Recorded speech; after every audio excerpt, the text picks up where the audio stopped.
Mulia dan sebagainya. Kemudian di Bogor ada Aulia, kemudian ada Al-Ittihad. Itu sekolah-sekolah yang kami bina. Kemudian di samping membina Al-Quran, kami juga membina sholat anak-anak, kemudian membina pemahaman Al-Quran, sehingga harapannya lulus dari sekolah tersebut, bacaan Al-Qurannya tartil, kemudian lancar, sholatnya benar, khusyuk, kemudian juga anak itu bisa memahami Al-Quran. Ini kemudian saya membuat buku namanya Terjuman Al-Quran. Ada 13 jilid. Jilid 1, 2, jilid 1 dan 2 itu pemahaman sholat, jilid 3 paham doa. Maksudnya apa? Misal kita makan gitu ya. Makan tapi kita mungkin belum tentu tahu apa dasar dari doa sebelum makan. Ternyata doa sebelum makan itu ada banyak riwayat. Ada Allahumma barik lana fima razaqtana wa qina adzabannar. Bismillah. Nah, ini riwayat Imam Ibnu Sunni. Kemudian Allahumma barik lana fi wa atimna khairan minhu. Nah, ini riwayat Imam Abu Dawud. Kemudian kenapa kita harus makan baca doa? Karena setan makan makanan yang tidak membaca doa. Sehingga kalau kita lupa makan, maka makanan itu akan dimakan setan. Terus kalau kita lupa makan, kita lupa baca doa, apa yang dibaca? Rasul mengajarkan bismillah awwala wa akhirahu. Kemudian bagaimana keutamaannya? Ini anak-anak di sekolah yang kita bina belajar itu. Sehingga mereka tidak hanya membaca doanya, tapi faham, ya, dan mereka bisa memaknai dan menghayati doa itu.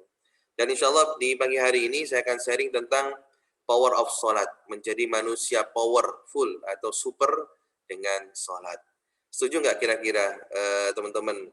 Kalau kita ingin jadi manusia yang super, itu kita melaksanakan sholat. Setuju, Ustaz. Alhamdulillah ya. Jadi insya Allah senada sesuai dengan judul ini, power of sholat, menjadi manusia super dengan sholat. Artinya apa? Kalau kita nggak sholat, maka kita nggak punya power. Kita nggak kuat, rapuh gitu ya. Dan yang menjadikan kita kuat adalah sholat. Seperti itu.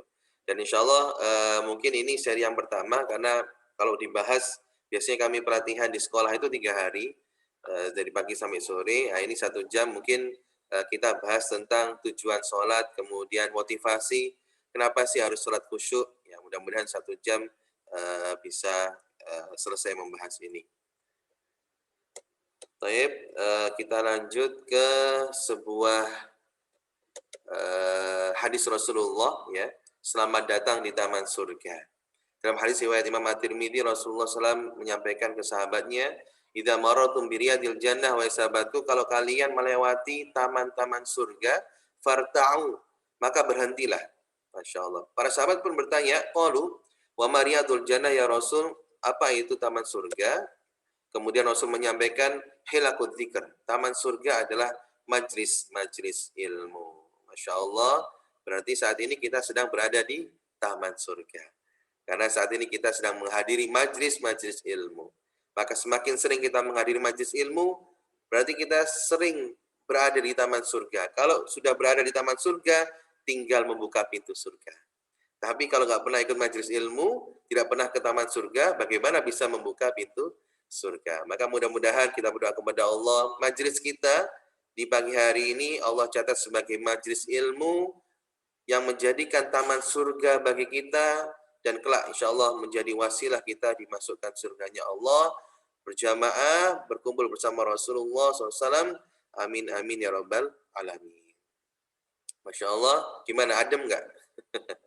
Ya, kalau kita lagi majlis ilmu ini insya Allah adem ya. Sementara cicilan, ya, hutang, nanti dulu.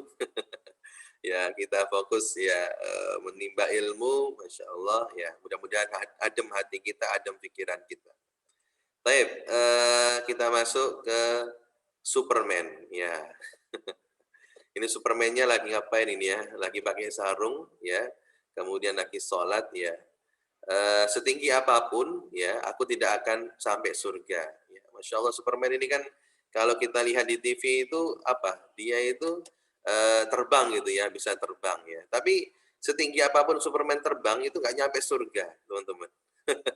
Kalau apa? Kalau nggak sholat 5 waktu ya. Jadi yang menjadikan orang itu bisa menjadi manusia super adalah sholat. Superman aja soal apa terbang tapi nggak nyampe surga, tapi insya Allah kalau dia sholat gitu ya, dia akan bisa menuju surga. Maka sholat menjadikanmu Superman, ya. Sholat menjadikan kita Superman. Kalau yang perempuan ya Superwoman, ya Wonder Woman, ya. Kita akan menjadi wanita yang kuat, wanita yang super dengan sholat. Kita akan menjadi manusia yang super dengan sholat, seperti Superman ini. Ada yang mengatakan ini hadis Rasul, tapi banyak yang mengatakan ini perkataan ulama. As-salatu mi'rajul mu'minin. Salat itu adalah mi'rajnya seorang mukmin. Ya, salat itu adalah mi'rajnya seorang mukmin kepada Allah. Kalau Rasul mi'raj dari Masjidil Aqsa ila Sidratil Muntaha. Rasul itu kan pada peristiwa Isra dan Mi'raj. Isra itu perjalanan malam dari Mekah ke Masjidil Aqsa. Mi'raj itu Rasul terbang gitu ya. Artinya Rasul itu mengadakan apa ya, naik ke atas langit ya, Sidratul Muntaha. Ngapain? Ketemu para nabi, kemudian sampai melihat neraka dan surga. Intinya cuma sholat. Lah, para ulama mengatakan kita pun bisa mi'raj seperti Rasulullah, bisa berada. Ya, mohon maaf, terputus. Baik, sampai mana tadi teman-teman?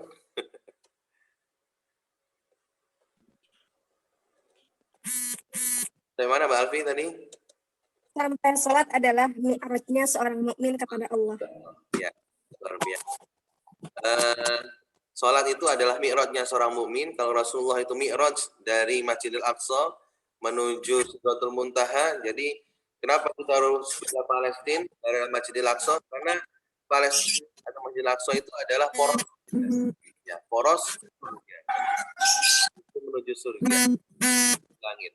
Lah kita ini bisa mi'raj ya seperti Rasul, bisa naik bertemu dengan Allah ya lewat sholat. Masya Allah. Jadi sholat menjadikan kita orang yang kuat, menjadikan orang kita super, menjadikan kita punya power ya. Baik. Selanjutnya kenapa belajar sholat ya, atau kenapa sih tujuan sholat itu ya, ilmu sholat. Saya sering mengatakan ini ilmu sholat. Kenapa? Karena kalau dibandingkan dengan ilmu-ilmu yang lain, kita mungkin sering ikut kajian ilmu hadis, ilmu fikih, ilmu sirah, tapi ilmu sholat ini jarang. Ya. Benar nggak kira-kira kita lihat di masjid-masjid ya, itu orang membahas ilmu sholat itu sangat jarang sekali. Padahal apa? Padahal yang pertama kali dihisab itu ya bukan ditanya gimana ilmu hadismu, bukan ditanya gimana ilmu tafsirmu, tapi gimana sholatmu. Ya, dalam hadis riwayat Imam An-Nasai Rasulullah bersabda, "Awalu ma yuhasabu bil 'abdi yaumil qiyamah as-shalah." Ya, amal yang pertama kali dihisab itu adalah sholat. Masya Allah. Ya. Dan dalam lanjutan hadisnya dalam Sahih Al-Jami, fa in sholahat sholaha lahu sa'iru amalihi. Kalau sholatnya itu sudah benar, maka ngikut tuh amal-amal yang lainnya. Masya Allah. Ya.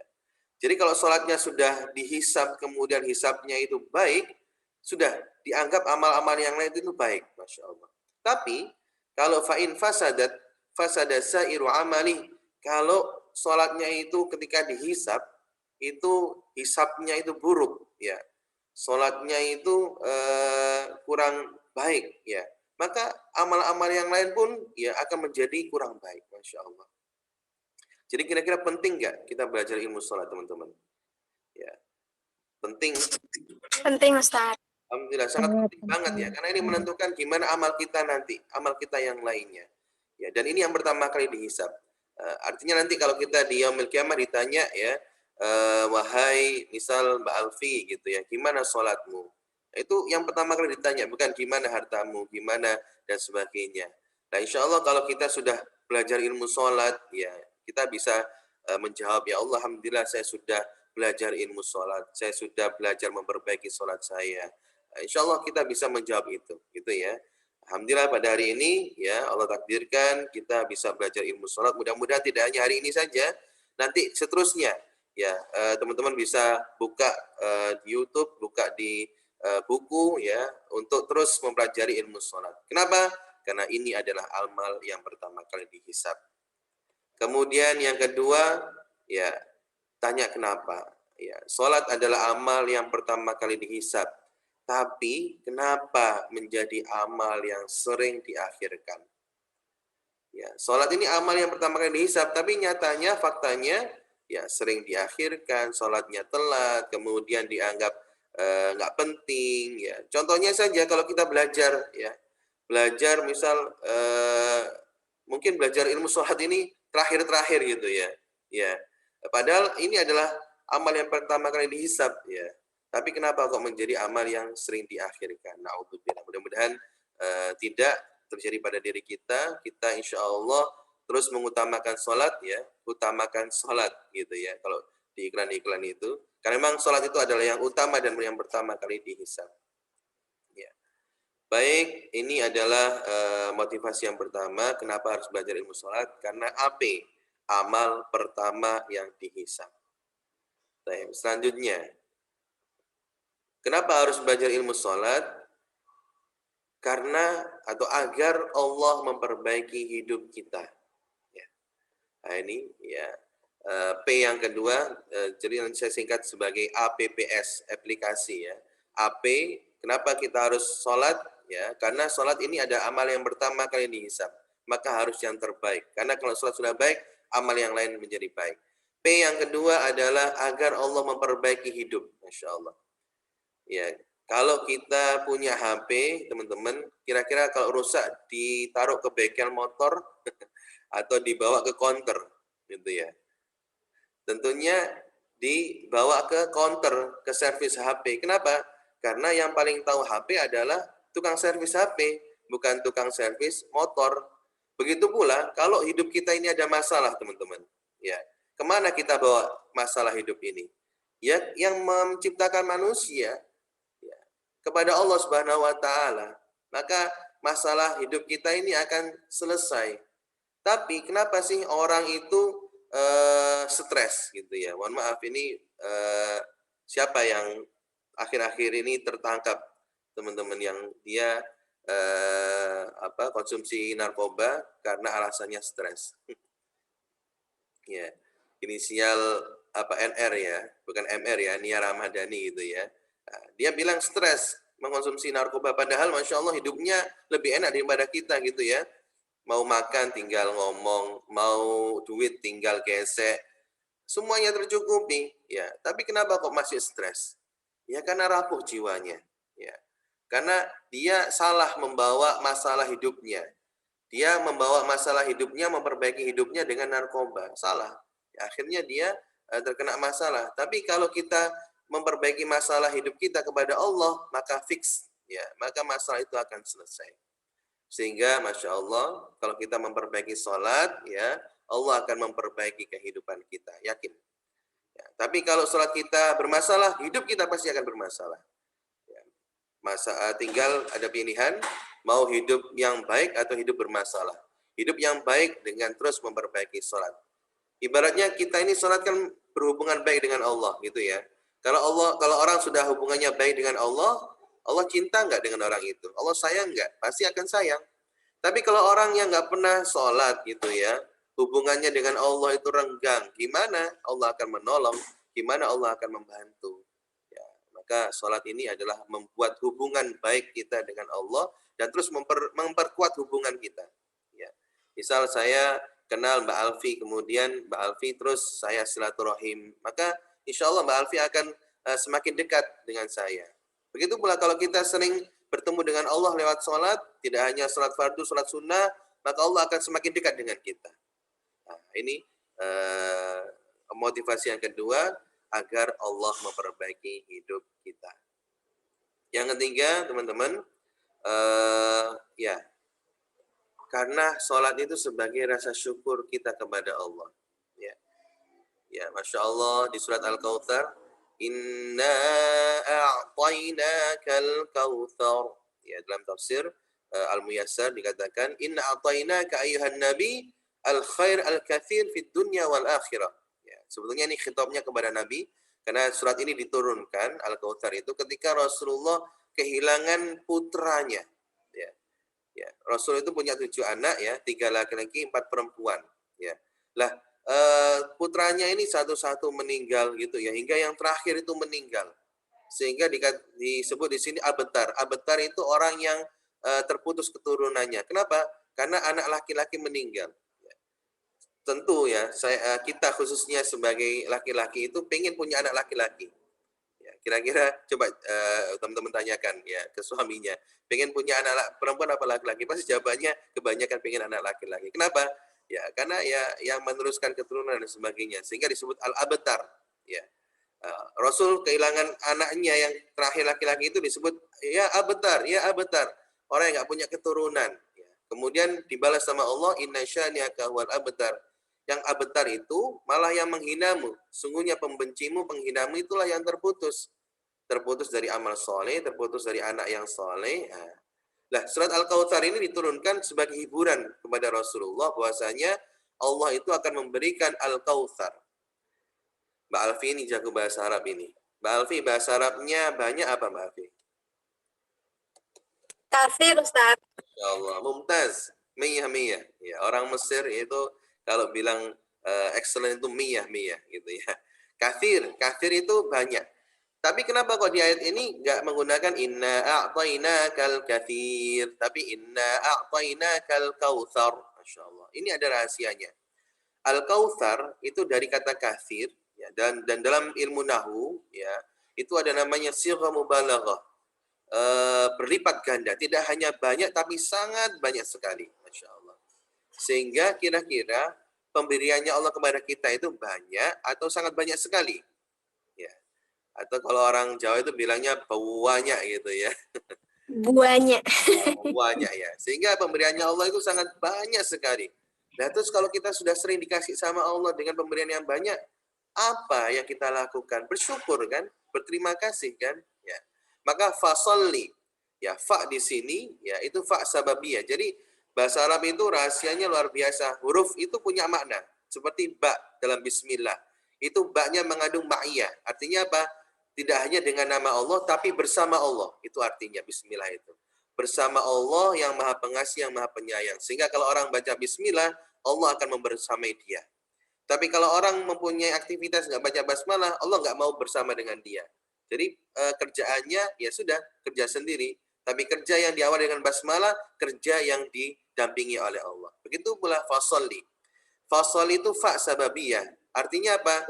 Karena kita sudah diberikan nikmat yang banyak sama Allah, maka oleh karena itu, sholatlah. Sehingga sholat itu adalah bukti kita berterima kasih kepada Allah. Bukti kita syukur kepada Allah. Jadi kalau sudah kita merasa, ya Allah, nikmatmu ini banyak sehingga aku harus sholat, maka sholat itu akan enteng, teman-teman. Seperti halnya Rasulullah ketika sholat tahajud, gitu ya. Gimana kisahnya Rasulullah ketika sholat tahajud? Ada yang tahu? Sampai lututnya, ya lutut Rasulullah itu memar-memar, tafajjara rukbatahu.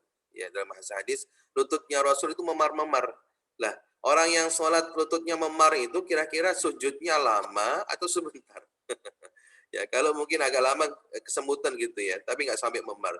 Memar itu karena Rasul sangat lama sekali sujudnya, Masya Allah. Sampai Aisyah mengatakan, ya Rasul, engkau sudah dijamin surga, dijamin diampuni dosa-dosa, tapi masih sholat dengan seperti ini. Apa jawaban Rasul? Afala akunu abdan syakura. Apakah aku nggak boleh menjadi hamba yang bersyukur? Masya Allah. Jadi sholat itu harus kita niatkan sebagai rasa syukur dan terima kasih kita kepada Allah. Kalau sholat sudah kita jadikan sebagai rasa terima kasih kepada Allah, maka sholat itu akan ringan. Seperti itu teman-teman. Sehingga tidak lagi sholat yang ritual, tapi spiritual gitu ya. Ritual itu artinya kita merasakan nikmat ya. Kita merasakan nikmat bisa sholat. Kenapa? Karena kita berterima kasih bersyukur kepada Allah. Dalam ayatnya dikatakan al khair al katsir fid dunya wal akhirah wa min dzalika nahrul kautsar ya. Kemudian al kautsar itu yang kedua adalah nama sungai di surga. Alladzi hafatahu khiyamul lu'lu' wal al-mujawwaf wa tainah al-misk, yang di dalamnya itu baunya sangat wangi sekali. Masya Allah ya. Kemudian teman-teman, karena besok ini Idul Adha ya, kenapa sih kita itu harus berkurban, menyembelih? Ya karena sebagai rasa terima kasih kita kepada Allah. Ya. Mohon maaf kemarin itu ketika musim apa ya? Musim apa Mbak Alfi? Musim batu akik itu ya. Musim sepeda, Ustaz. Musim sepeda betul ya, musim sepeda. Orang lomba-lomba beli sepeda paling mahal Mbak Alfi ya. Iya, sampai 5 juta dibeli ya. Tapi sekarang ini musimnya kurban. Ada nggak orang lomba-lomba berkurban? Masya Allah. Gitu ya, Masya Allah. Kalau sudah masalah dunia aja lah, musim apa itu nggak mau ketinggalan. Tapi sudah masuk waktunya kurban, ini musimnya kurban malah seperti itu ya. Maka kenapa kita berkurban? Ya, karena kita berterima kasih atas nikmatnya Allah. Kurban yang kita keluarkan itu tidak seberapa dari harta atau rezeki yang Allah berikan kepada kita, hanya sedikit saja, dan tujuannya itu bukan karena Allah ya. Jadi tujuan kita berkurban itu untuk siapa? Untuk diri kita, dan juga untuk supaya kita bisa sering akrab dengan orang lain. Karena bedanya daging kurban dengan daging akikoh, kalau daging kurban itu ya bisa diberikan mentah, artinya bisa jadi hadiah ya, bisa diberikan mentah. Tapi kalau daging akikah itu harus dimasak. Kadang ada orang yang nggak suka dengan masakan, nggak cocok. Tapi dengan daging ini ya, orang yang jarang makan daging sapi, Masya Allah, dia menjadi senang bahagia dengan daging itu. Maka teman-teman, mari kita jadikan motivasi sholat ini adalah sebagai rasa terima kasih kita kepada Allah. Kalau sudah kita terima kasih sama Allah, bersyukur sama Allah, sholat itu akan ringan. Sholat itu akan menjadi sebuah hobi, Masya Allah. Ya, ketagihan sholat gitu ya. Baik, selanjutnya ada, saya singkat dengan apps ya, aplikasi. Kenapa kita harus sholat? Ini menjadi motivasi yang harus selalu kita ingat. Karena AP ya, amal pertama kredit hisab, app. Ya. Kemudian P, agar Allah perbaiki hidup kita. S, karena syukur ya atas banyaknya nikmat Allah. Misal kalau lagi malas sholat tahajud, ingat apps. Oh ternyata sholat itu amal yang pertama kali dihisab. Saya pengen dihisab dengan baik. Kemudian yang kedua, oh agar Allah memperbaiki hidup kita. Saya pengen hidup saya diperbaiki oleh Allah, maka saya perbaiki sholat. Kemudian S, saya bersyukur kepada Allah. Apps ini tolong jadi motivasi bagi saya dan juga teman-teman untuk senantiasa rajin sholat, dan yang terpenting belajar ilmu sholat, memperbaiki, mendalami ilmu sholat. Baik, selanjutnya yang kedua adalah ya kenapa harus sholat khusyuk ya. Di surat Al-Isra ayat 78, Inna Qur'anal fajri kana mashhuda. Sesungguhnya sholat subuh itu selalu disaksikan para malaikat. Masya Allah. Dalam hadis dikatakan barang siapa yang mengucapkan amin, kemudian aminnya itu bersamaan dengan aminnya para malaikat, maka akan diampuni dosa-dosanya. Hadis ini menunjukkan bahwasanya kita ini sholat tidak sendiri. Kita ini sholat bersama para malaikat, Masya Allah. Ya. Bahkan di waktu subuh itu, ya, malaikat itu menyaksikan, ya, menyaksikan kita sholat. Ya. Maka sekarang tinggal kalau kita dilihat malaikat sholat, gimana sholat kita, gitu ya. Kalau sholat kita nggak khusyuk, sholat kita nggak benar, malu-maluin ya, karena dilihat sama malaikat gitu ya. Kemudian masalahnya kita ini sudah merasa dikelilingi sama malaikat atau enggak sih, gitu ya. Sudah khusyukkah sholat kita? Dan kenapa harus khusyuk seperti itu? Kenapa sih khusyuk ya? Karena kalau kita khusyuk kita bisa merasakan ada malaikat di sekitar kita. Kemudian kita bertemu dengan Allah, kita bertemu dengan Rasulullah. Itu dalam sholat. Ya. Dan kenapa harus khusyuk? Ya. Secara bahasa, al-khusyu'u lughatan ma'khudah min yakhsha. Wa yakhsha bima'na as-sukun wa tadallul. Dari kata as-sukun, tenang, ya, tunduk, merasa hina dan rendah. Maka dalam Al-Quran ada ayat yang membunyikan di surat Al-Ghasyiyah, hal ataka hadithul ghasyiyah wujuhun yawma idzin khashi'ah. Masyaallah.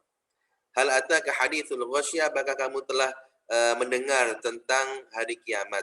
Wujuhun yawma idzin khashi'ah, nanti pada hari kiamat itu banyak wajah-wajah yang khusyuk. Ya. Khusyuk di sini secara makna, ya secara bahasa, itu artinya tunduk hina. Ya.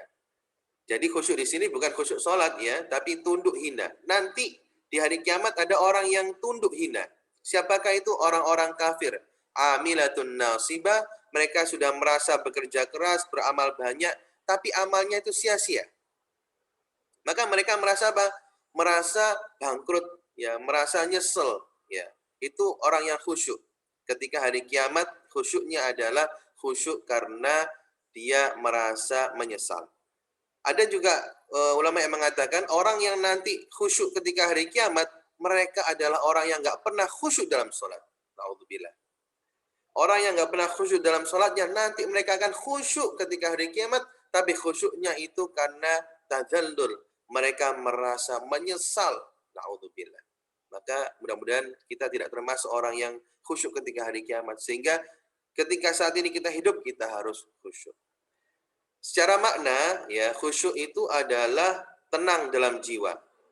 Ya, hayyi'ah fil nafs. Jadi tenang dalam jiwa, yadhharu minha fil jawarih sukunun wa tawadu'un, yang mana terlihat dari tenang jiwa itu, ya, gerakan-gerakan sholatnya itu tenang, tidak terburu-buru, tidak tergesa-gesa, ya. Kemudian dilakukan dengan penuh tawadhu, ya. Kemudian artinya apa? Orang kalau sholatnya itu buru-buru, ya, ya itu termasuk orang yang mencuri dalam sholat, ya. Nanti teman-teman googling aja pencuri sholat, ya, itu hadisnya lumayan panjang kalau dijelaskan. Intinya adalah ada orang yang disebut sama Rasul pencuri sholat. Aswa'un nasi sariqatan, seburuk-buruk pencuri, alladzi yasriku min sholatihi, yaitu dia yang mencuri dalam sholatnya. Sahabat bertanya, gimana Rasul kok orang itu bisa mencuri dalam sholatnya? La yutimmu ruku'aha wa la sujuduha. Orang itu tidak menyempurnakan rukuknya, tidak menyempurnakan sujudnya. Artinya apa? Rukuknya itu tergesa-gesa, sujudnya itu tergesa-gesa. Itu orang yang mencuri dalam sholat. Na'udzubillah. Ya. Kemudian yang ketiga, al-khusyuk fil qalb, ya. Hatinya itu tenang, ya. Kenapa? Karena dia ada rasa takut, takut akan siksanya Allah, dan itu terlihat dengan menundukkan pandangan, ya. Maka orang sholat itu, ya, disunahkan menundukkan pandangan. Kenapa? Karena ada hadis yang dulu Rasulullah menyampaikan bahwasanya dulu ketika sahabat itu, ya, awal-awal sholat, ada sahabat yang dia itu sholat melirik ke atas, kemudian ke samping kanan kiri. Kata Rasul, ya, semoga ketika kamu melirik ke atas, ya, Allah akan membutakan matamu. Itu kata Rasul. Rasul mengingatkan, memperingatkan dengan sangat keras. Maka harus menundukkan pandangan ke arah tempat sujud, ya. Sebagai apa? Sebagai bentuk untuk kita menenangkan hati. Ustadz, kalau memejamkan mata gimana? Ya, Imam An-Nawawi, ya, menjawab, memejamkan mata itu boleh. Ya, apalagi supaya menghadirkan rasa khusyuk itu boleh. Ya. Tapi memang yang lebih utama melihat tempat sujud. Tapi artinya apa? Tidak ada larangan dalam memejamkan mata. Kalau itu untuk menambah kekhusyuan. Ya, Masya Allah, artinya apa?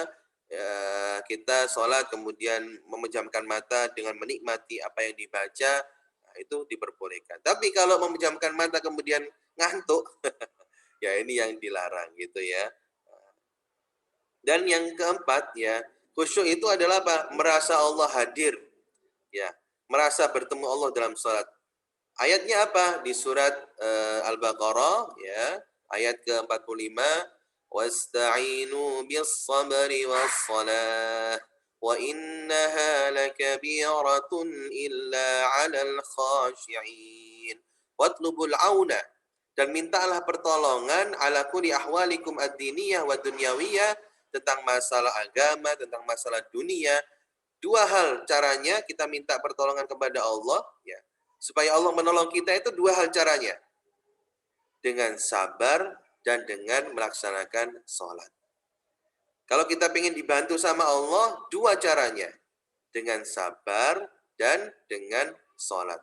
Apa maksudnya sabar? Ya, sabar itu para ulama membagi tiga. As-sabru 'alal maksiyah, sabar menahan diri untuk tidak bermaksiat. Yang kedua, as-sabru 'alal musibah, sabar ketika ditimpa musibah. Yang ketiga, sabar itu artinya adalah as-sabru 'alat ta'ah, sabar untuk istiqomah dalam ibadah. Itu artinya sabar. Ya. Kemudian allati tuqarribukum ilallahi wa tasilukum bihi, dengan sholat itu kita menjadi dekat dengan Allah, dan dengan sholat itu kita bisa nyambung. Kalau nggak sholat nggak nyambung sama Allah. Kalau nggak sholat nggak dekat sama Allah. Fayu'inukum wa yahfadkum. Oleh karena itu kalau sudah dua hal ini kita lakukan, maka Allah akan menolong kita, menjaga kita, wa yudhibu ma bikum min dharrin, dan menghilangkan segala masalah kita. Wa inna sholata la syaqah wa 'azimah ila 'alal khadi'ina li rabbihim, dan sholat itu bisa jadi berat. Ya. Percaya enggak teman-teman, sholat itu bisa menjadi berat, ya. Ada ya artinya ini bukan membuka aib ya. Kita bisa mengambil ibrah. Kalau teman-teman cari di YouTube namanya Pendeta Saifuddin Ibrahim. Ya. Ini nama pendetanya Saifuddin. Ini nama Arab ya. Karena memang aslinya beliau itu adalah seorang ustadz. Ya, Ustadz Saifuddin Ibrahim kemudian murtad menjadi pendeta Saifuddin Ibrahim. Dan beliau mengatakan, saya itu enggak kuat sholat. Masya Allah. Saya itu berat melaksanakan sholat. Dan Al-Quran sudah mengatakan ini. Wa innaha lakabiratun, sungguhnya sholat itu berat ila 'alal khasyiin, kecuali orang yang khusyuk. Ya. Siapa orang yang khusyuk itu? Alladzina yadhunnuna annahum mulaqu rabbihim. Orang yang ya yuqinuna annahum wariduna ala rabbihim wa mulaqu yaumal qiyamah. Orang yang dia merasa dan yakin bertemu sama Allah. Ya, ada Allah, Allah hadir bersama dia, ya. Kemudian dan menginginkan nanti bertemu Allah pada hari kiamat. Wa annahum ilaihi raji'un wa annahum raji'una liyujazihim ala a'malihim, dan mereka itu nanti akan yakin bahwasanya mereka akan kembali kepada Allah, ya, kembali ke rumah asalnya yaitu surga. Jadi teman-teman, ya, dunia ini bukan tempat tinggal, tapi tempat meninggal. Nah, bisa dicatat ya, dunia ini bukan tempat tinggal tapi tempat meninggal. Sehingga kalau ada orang yang meninggal dunia, ya, orang yang mati disebut meninggalkan dunia. Kemana dia meninggalkan dunia ini? Ke tempat asalnya, rumah asalnya yaitu surga. Maka orang yang sholat itu orang yang merasa Allah hadir.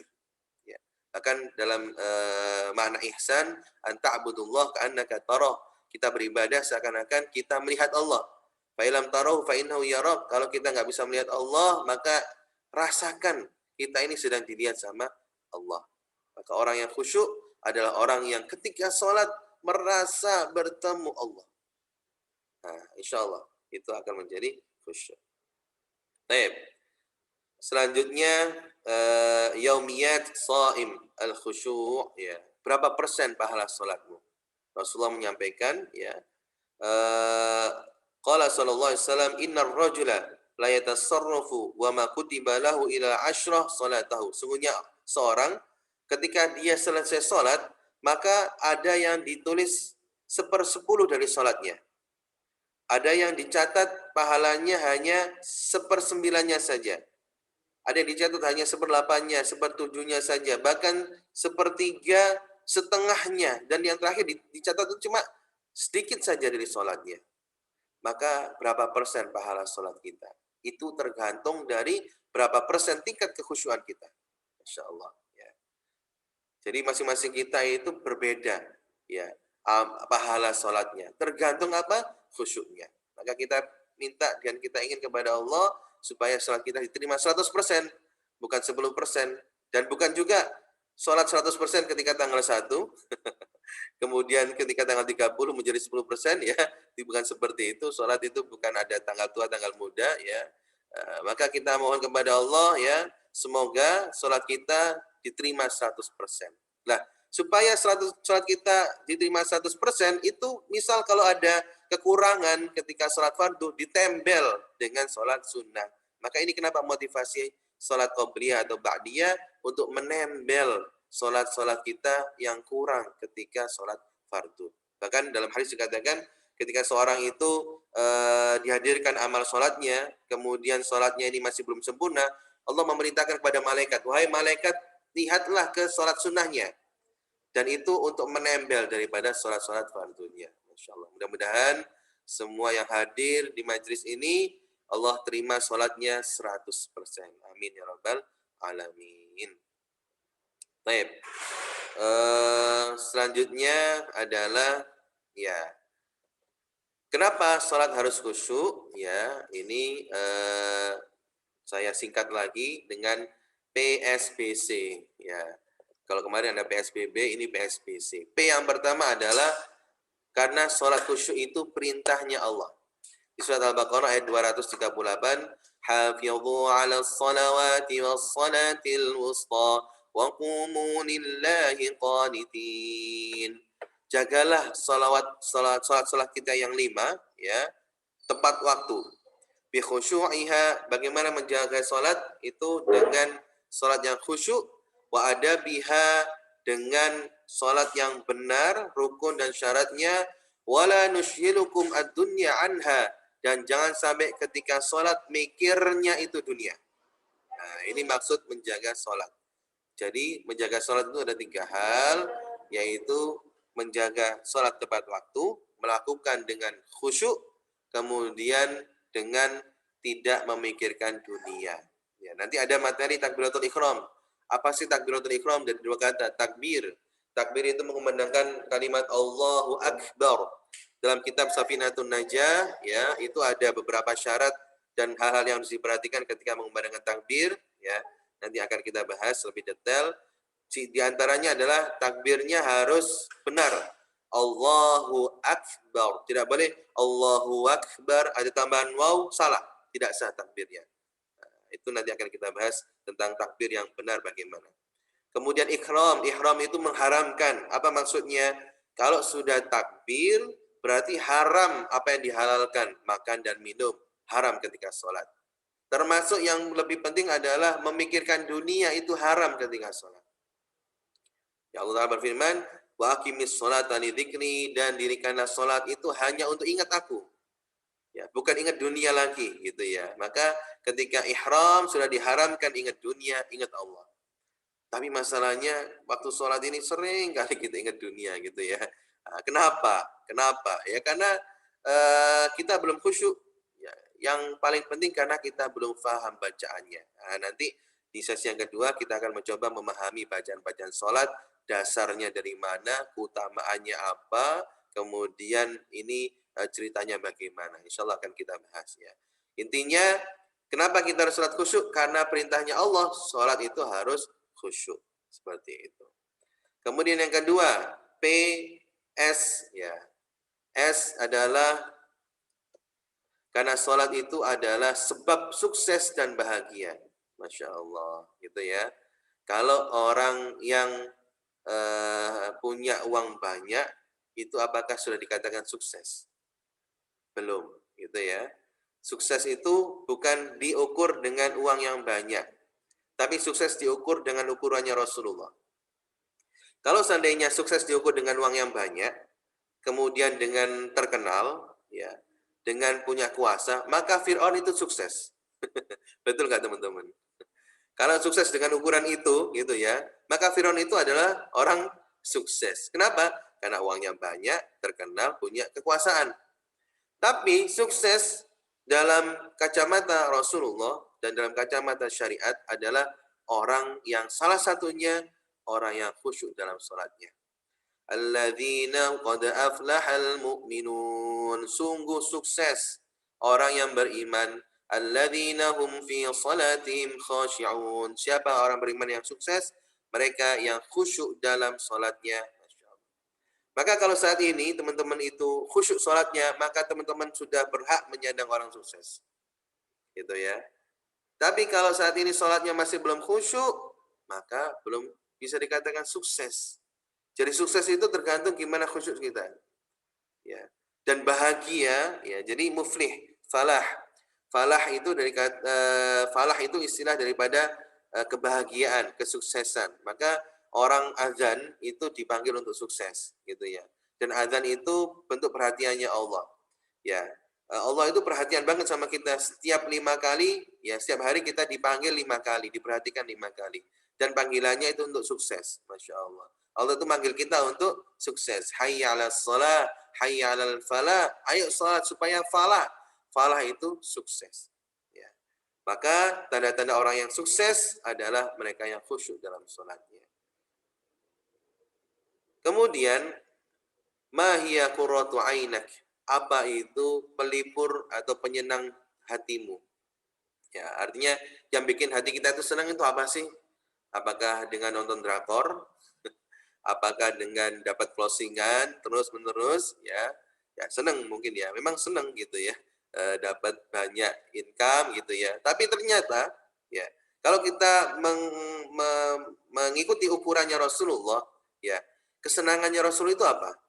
Wa ju'ilat qurratu 'aini fis shalah, dan dijadikan kesenanganku itu, hatiku bahagia itu ketika sholat, Masya Allah. Rasul itu paling bahagia ketika sholat. Sampai Rasul menyampaikan kepada Bilal, ya Bilal kum fa'adhin. Ya Bilal arihni bis shalah, wahai Bilal segarkan hatiku dengan sholat. Ya Bilal sejukkan hatiku dengan sholat.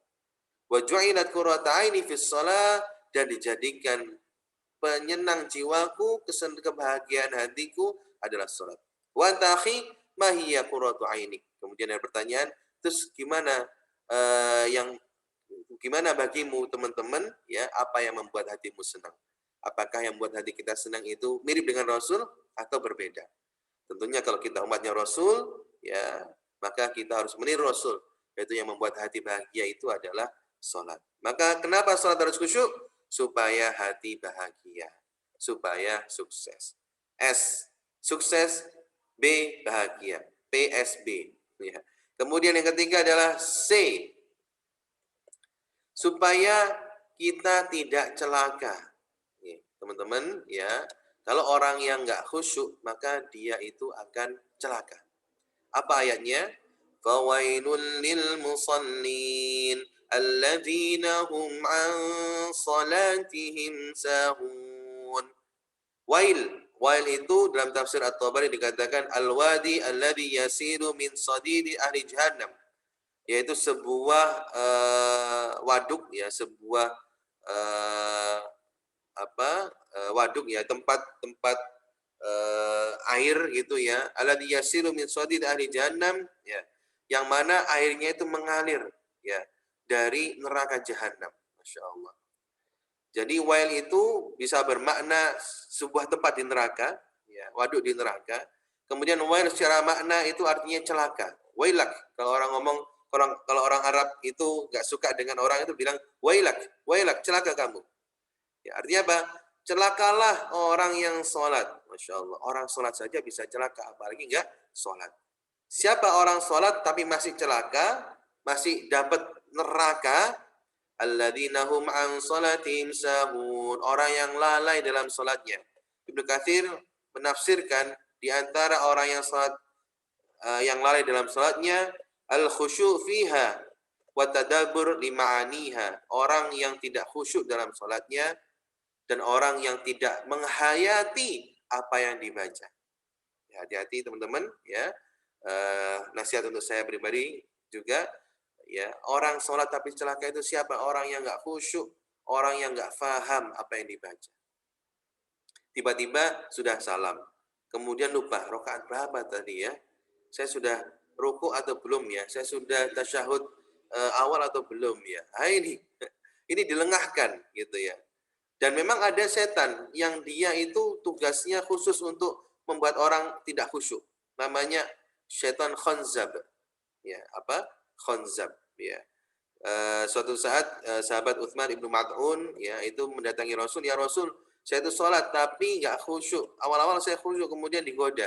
Kemudian Rasul mengatakan, dzaka syaitan yuqalu lahu khanzab. Itu kerjaannya setan khanzab. Tapi Artinya setan khozab ini adalah setan khusus gitu ya, yang menjadikan orang nggak khusyuk. Kemudian kata Rasul, kalau kita diganggu, ya, maka baca dalam hati, a'udzubillahi minasyaitonirrajim, ta'awud. Maka insya Allah setan itu akan hilang. Kalau nggak khusyuk lagi ketika rukuk, baca ta'awud. Ketika sujud, baca ta'awud. Ya, sehingga kita itu sadar. Bukan sholatnya itu sholat yang nggak sadar gitu ya. Sadarnya ketika sudah salam loh. Sudah salam. Tadi saya baca tahiyat, apa ya maksudnya? Ya, padahal sholat itu doa. As-sholatu hiya doa. Sholat itu secara makna adalah doa. Artinya apa? Dengan kita sholat, kita banyak meminta kepada Allah. Di antaranya doa yang paling banyak ketika duduk di antara dua sujud. Rabbil firli, warhamni, wajburni, warzuqni, warfa'ni, wahdini, wa'afini, wa'fu anni. 8 doa kita berikan kepada Allah ketika duduk di antara sujud. Rabbil firli, ampunilah aku, warhamni, sayangilah aku, wajburni, dan cukupilah aku, warfa'ni, dan angkatlah derajatku, ya. Wa'afini, dan sehatkanlah aku, wa'fu anni, dan maafkanlah aku. Masya Allah. Nah, jadi sholat itu adalah kita berdoa kepada Allah. Tapi masalahnya, kalau kita minta sama Allah, tapi kita nggak sadar apa yang kita minta, kita nggak tahu apa yang kita minta, apakah Allah memberi? Tentu tidak. Gimana Allah memberi orang yang minta tapi nggak tahu apa yang diminta? Begitu ya. Oleh karena itu, mari kita pahami bacaan sholat, sehingga ketika kita meminta kepada Allah, kita tahu. Apalagi permintaan yang paling utama adalah ihdinas siratal mustaqim. Ya Allah, berikanlah aku hidayah. Ya. Kenapa? Karena hidayah itu bisa jadi dicabut sama Allah. Ya. Bisa jadi hidayah itu terus menerus. Bahkan hidayah itu dimiliki hanya orang yang ditentukan sama Allah saja. Apa buktinya? Paman Rasul, Abu Thalib, ya, Allah tidak memberikan hidayah kepadanya. Meskipun Rasul meminta-minta. Di Al-Quran dikatakan, innaka la tahdi man ahbabta. Wahai Muhammad, kamu tidak bisa memberikan hidayah kepada orang yang paling engkau cintai. Walakinna Allah yahdi man yasha. Melainkan Allah memberikan hidayah kepada orang yang dikehendakinya saja. Dan kita ini, ya, supaya dikehendaki Allah mendapatkan hidayah, terus minta. Ya. Gimana Allah akan memberi hidayah kalau kita tidak minta? Kapan? Ketika ihdinas siratal mustaqim. Maka mari meskipun kita ini agak lupa atau kurang paham, tolong ketika ihdinas siratal mustaqim kita harus paham. Kita sedang meminta hidayah kepada Allah. Karena dengan hidayah itulah kita bisa meninggal dengan husnul khotimah. Masya Allah, banyak kisah ya, apalagi momen-momen sekarang ini banyak berita orang meninggal. Ya Allah, mudah sekali orang meninggal di dekat kita itu ya, dipanggil oleh Allah satu persatu. Ya, saya dapat cerita itu kemarin ya, ada tetangga mertua saya itu meninggal, tapi tangannya terangkat seperti ini. Jadi seperti angkat tangan seperti ini orang meninggalnya itu. Ya, sehingga mudinnya itu bingung, nggak bisa diluruskan. Ya, ada juga orang yang meninggal 3 hari ya, ketika sakaratul maut dia teriak-teriak terus. Dia mengumpat-ngumpat terus. Ya. Ternyata ditanya kenapa kok dia seperti itu, dia rentenir.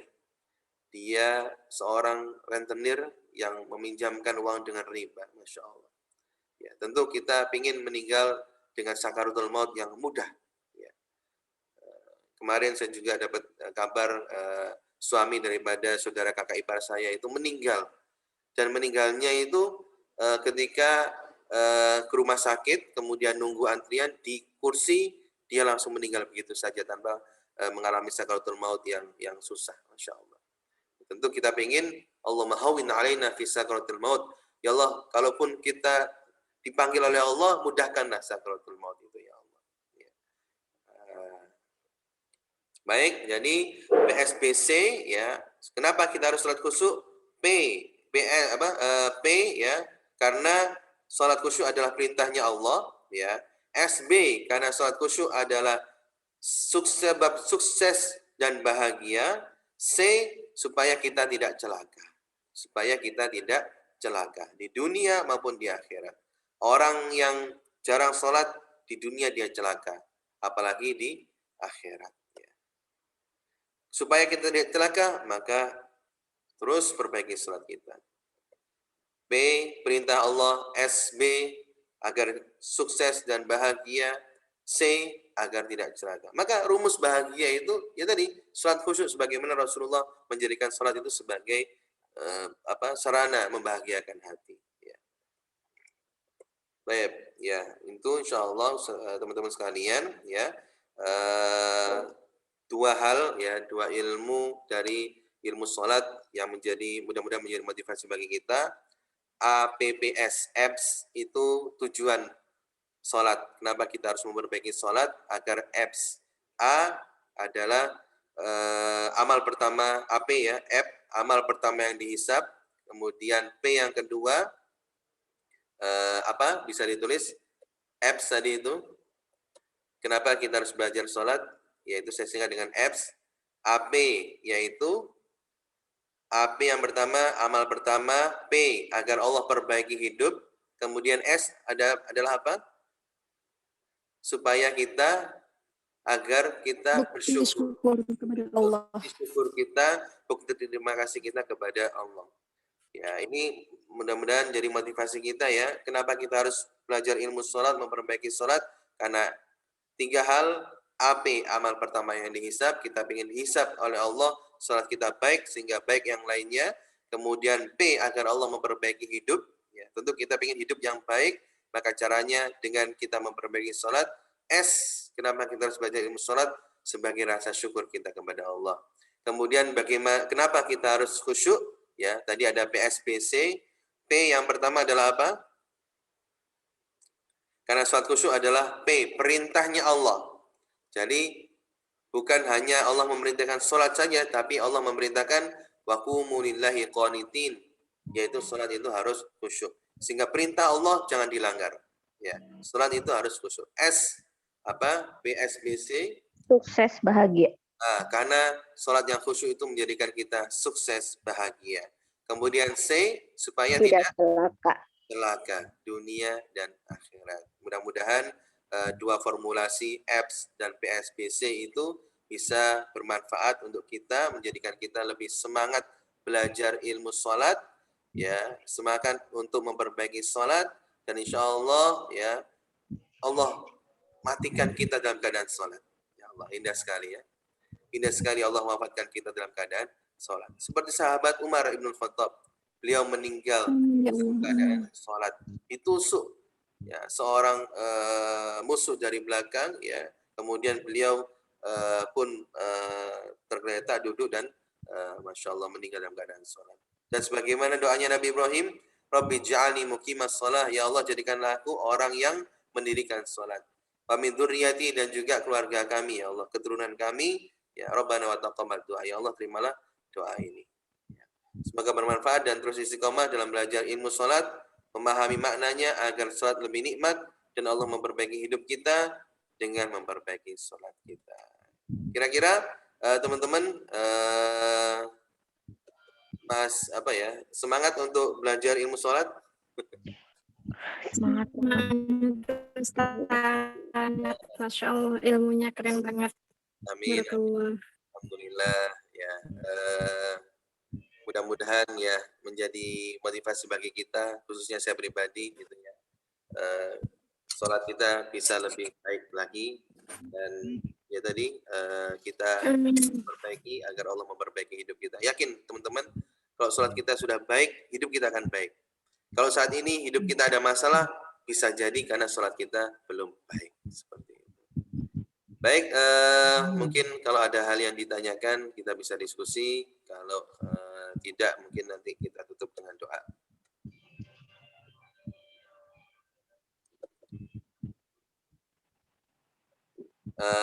Insyaallah tidak ada pertanyaan. Ya, nanti kita ya mudah-mudahan kalau ada waktu ya dan diberi kesempatan, kita akan lanjut ke memahami bacaan sholat. Ya, mungkin yang pertama kita akan memahami kalimat azan.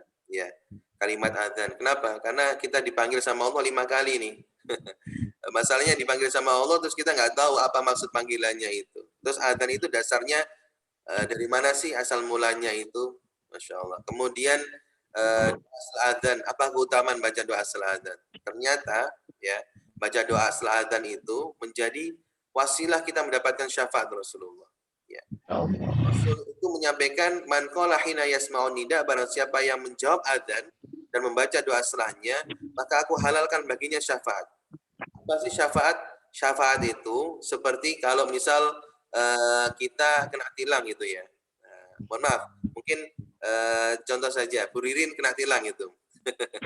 Bu Ririn punya kenalan polisi gitu ya, Bu Ririn.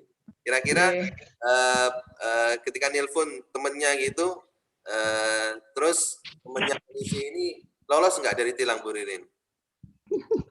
Belum tentu.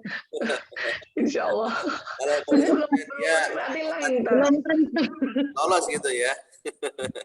Yes. Maka seperti itu syafaat maksudnya ya.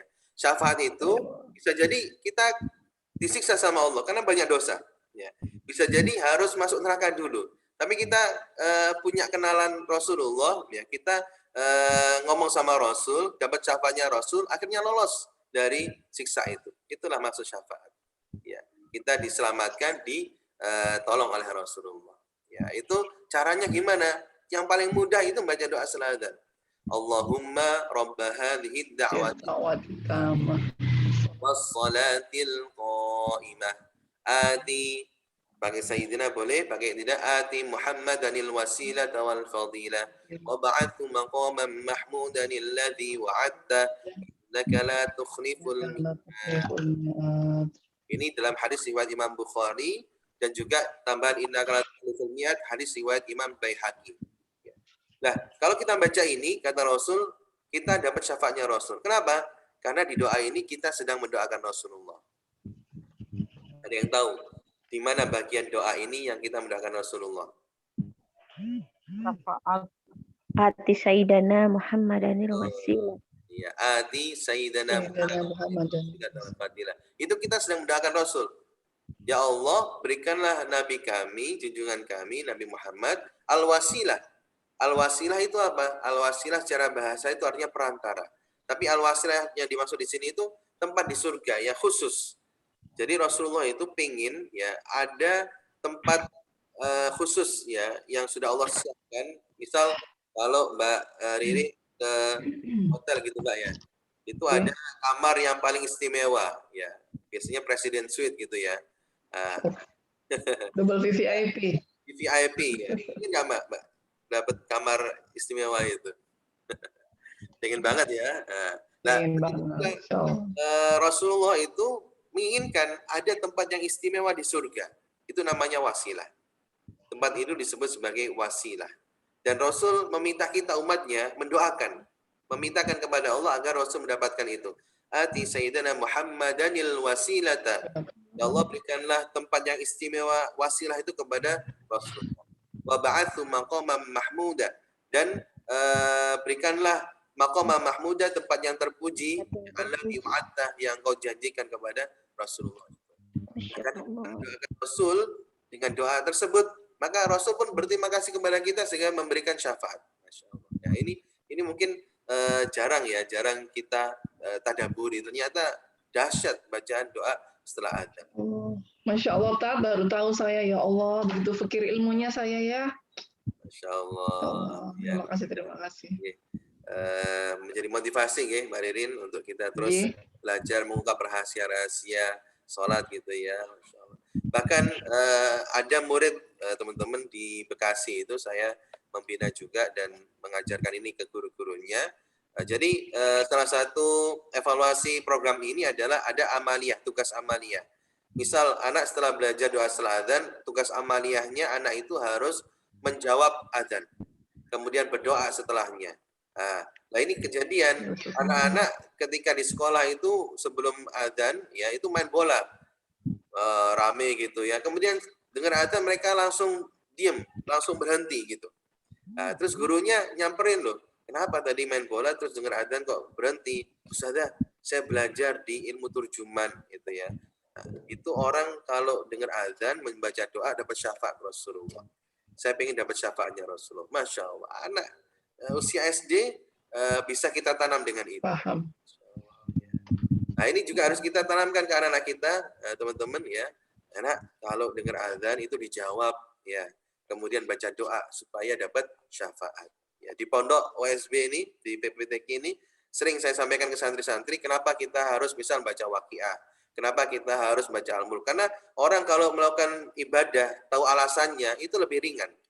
Gitu ya. Orang kalau melaksanakan ibadah, tahu motivasinya, lebih semangat.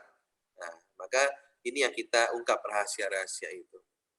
Termasuk tadi, kenapa sih kita ini harus belajar ilmu sholat? Karena apps tadi itu, ya, karena sholat itu adalah amal pertama yang dihisab. Ya, kenapa kita harus semangat belajar sholat? Karena ya, sholat itu adalah apa? Bentuk P itu apa tadi? Apa? Perintah Allah, Ustaz. Tapi bukan. P itu yang P yang tadi yang kedua. Karena agar Allah memperbaiki hidup kita. Hidup. Nah, kemudian kenapa kita harus belajar ilmu sholat? Karena S. Karena bentuk syukur kita kepada Syukur. Kemudian kenapa kita harus sholat khusyuk? Karena PSBC. Ya, karena sholat khusyuk itu adalah perintahnya Allah. Kemudian SD, karena sholat khusyuk itu menjadikan sebab sukses dan bahagia. Sukses dan bahagia. Dan sholat khusyuk itu menghindarkan kita dari celaka. Nah, apalagi kalau teman-teman baca surat Al-Maun ya, fawailul lil musallin, itu sambil kita hayati. Ya Allah, semoga aku terlindung dari celaka ini. Masya Allah, sahabat Umar itu kalau baca Az-Zalzalah itu nangis, teman-teman. Sahabat Umar, sahabat yang terkenal keras gitu ya, itu kalau baca Az-Zalzalah nangis. Kenapa? Idza zulzilatil ardu zilzalaha. Apabila bumi digoncangkan segoncang-goncangnya, Masya Allah. Takut, ya, ngeri, bayangin itu. Ya, kita yang ngerasain gempa bumi aja khawatir, takut gitu ya. Apalagi ini bukan gempa bumi biasa, goncangan sedahsyat-dahsyatnya. Wa akhrajatil ardu athqalaha, dan dengan gempa bumi itu bumi mengeluarkan isinya. Masya Allah. Wa qala al-insanu ma laha, dan manusia itu pada kaget, ada apa ini? Yauma idzin tuhadditsu akhbaraha, pada hari itu bumi menceritakan apa yang terjadi di atasnya. Jadi bumi itu bisa bicara, teman-teman. Ketika hari kiamat, bumi itu bisa berbicara. Bi anna rabbaka awhalaha, karena Allah telah mewahyukan kepada bumi untuk berbicara. Sehingga nanti yang menjadi saksi itu bumi, ya. Sehingga ada juga sunnah, kalau sholat sunnah itu berpindah-pindah. Kenapa? Supaya setiap tempat di bumi ini yang kita jadikan sholat nanti bersaksi. Gitu. Nah, ini kalau Khalifah Umar baca Az-Zalzalah nangis. Ya, Masya Allah. Ya. Nah, para ulama mengatakan kalau kita nggak bisa nangis ketika sholat, tangisi. Kenapa nggak bisa nangis? Gitu ya. Kalau kita nggak bisa nangis ketika sholat, maka tangisi. Kenapa nggak bisa nangis? Bisa jadi hati kita ini sedang keras, bisa jadi hati kita ini sedang sakit. Ya, maka mencoba dan berlatih ya supaya kita bisa menghayati sholat, bisa nangis ketika baca Quran, bisa nangis ketika sholat. Insya Allah nikmat, ya, nikmat sekali, Masya Allah. Kalau di Mesir itu teman-teman, Masya Allah, saya itu merasakan Ramadan nikmat sekali. Kami di Mesir itu sholat tarawih minimal 1 juz, ya, minimal 1 juz. Dan itu nggak ada jamaah yang buyar gitu ya, jamaah yang bubar barisan itu nggak ada. Ya, mereka istiqomah sampai selesai gitu. Kenapa? Karena menikmati apa yang dibaca. Bahkan sholatnya itu di taman gitu ya, Masya Allah. Kita safari di Masjid Al-Azhar, kemudian Masjid Amr bin As, Masjid An-Nur gitu. Itu dibuat safari, nikmat gitu ya. Apalagi kalau di 10 hari terakhir ditambah lagi 3 juz. Sholat qiyamul lailnya ditambah 3 juz. Ya. Dan banyak orang yang Masya Allah ketika sholat itu nangis ya. Kenapa? Karena menikmati apa yang dibaca dalam sholat. Ya, Insya Allah kita komitmen ya untuk belajar memahami bacaan sholat. Setelah ini Insya Allah kita teruskan dengan memahami tadi ya doa setelah adzan. Kenapa sih doa setelah adzan? Allahumma rabbani da'wati tammah. Ya Allah, pemilik panggilan yang sempurna ini. Ya. Nah, ini kan arti Allahumma rabba hadhihi da'wati tammah. Ya Allah, wahai pemilik panggilan yang sempurna ini. Apa maksudnya? Ternyata sebelum ada adzan ya itu kaum muslim itu berkumpul di Madinah untuk memperkirakan dan berdiskusi gimana cara manggil orang untuk sholat. Ada yang mengusulkan, ayo kita panggil mereka dengan lonceng seperti loncengnya orang Nasrani. Ada yang mengusulkan, ayo panggil mereka dengan trompet seperti trompetnya orang Yahudi. Tapi Umar kemudian berdiri. Afala tab'atsuna rajulan yunadi bis-shalah. Kenapa kita nggak nyuruh orang untuk mengumandangkan azan? Dan ternyata lafal azan itu dasarnya dari mimpi. Mimpi dua orang sahabat. Yang pertama sahabat Abdullah ibnu Zaid ibnu Abdurrabbi. Ya, Abdullah ibnu Zaid. Yang kedua mimpinya Umar. Ya, Umar itu bermimpi lafal-lafal azan kemudian menyampaikan ke Rasul dan Rasul menyuruh untuk mengajarkan ke Bilal. Masya Allah. Sehingga jadilah azan dikumandangkan live gitu ya. Dengan lafal-lafal yang sudah diajarkan itu menjadi ad-da'wah tamah, panggilan yang paling sempurna dibandingkan dengan lonceng, dibandingkan dengan trompet. Masya Allah. Dan kalau kita sudah memahami, oh ini panggilan yang paling sempurna, ya harus dijawab dong, gitu ya. Lebih sempurna daripada panggilan bos kita. Lebih utama daripada panggilan presiden bahkan seperti itu. Karena kita sudah mengatakan, wahai Tuhan pemilik panggilan yang paling sempurna. Panggilan sempurna itu adalah azan. Dan azan itu adalah teleponnya Allah. Teleponnya Allah. Kalau kita ditelepon sama Allah, gimana adabnya? Tentu kita mendengarkan, kita menjawab, dan kita melaksanakan perintah itu. Ya, mudah-mudahan semuanya bisa istiqomah, ya, bisa lebih memahami dan menghayati, ya, azan, ya nanti kita lanjutkan dan sholat. Begitu, teman-teman sekalian. Kita tutup dengan doa. A'udzubillahi minasyaitonirrajim. Bismillahirrahmanirrahim. Bismillahirrahmanirrahim. Allahumma shalli wa sallim ala sayyidina Muhammad. Allahumma ighfir lana dzunubana wa dzunuba walidina warhamhuma kama rabbawna shighara. Ya Allah, ampunilah dosaku ya Allah, ampunilah dosa kedua orang tuaku ya Allah, ampunilah dosa-dosa keluargaku ya Allah. Dosa ibu bapakku, dosa anak-anakku ya Allah. Amin ya Allah. Ja'alna muqimas shalah ya Allah, jadikanlah aku orang-orang yang mendirikan salat dengan khusyuk ya Allah. Amin ya Ya Allah. Allah, maafkanlah kami yang sering lalai dalam salat kami ya Allah. Yang tidak pernah memikirkan-Mu ya Allah dalam salat kami ya Allah. Yang sering memikirkan dunia kami ya Allah. Padahal kami tahu waktu kami memikirkan-Mu itu adalah dalam salat ya Allah. Dan ketika saat yang paling hina adalah pikirkan dunia kami dalam salat-Mu ya Allah. Ya Allah, hilangkanlah kami dari segala godaan-godaan syaitan yang mengganggu kekhusyuan kami ya Allah. Ya Allah, berikan kepada kami keistiqomahan dalam belajar ilmu salat ini ya Allah. Sehingga ketika Engkau bertanya kepada kami tentang amal salat ini ya Allah, kami bisa menjawab ya Allah, bahwasanya kami sudah belajar memahami salat-Mu ini ya Allah. Ya Allah, jadikanlah ketika Engkau menghisap amal pertama kali salat kami ini ya Allah, hisap yang baik ya Allah. Sehingga amal-amal kami yang baik, yang lainnya menjadi baik ya Allah. Ya Allah, perbaikilah salat-salat kami ya Allah, sehingga Engkau memperbaiki hidup kami ya Allah. Rabbana taqabbal minna innaka antas samiul alim. Ya Allah, terimalah semua amal ibadah kami ini ya Allah. Terimalah amal salat kami ya Allah. Karena kami tidak bisa menganggap bahasanya, kami tidak bisa menjamin bahasanya salat kami ini 100% ya Allah. Maka terimalah semua amal ibadah kami ini ya Allah. Jadikanlah keluarga kami keluarga yang ahli salat ya Allah.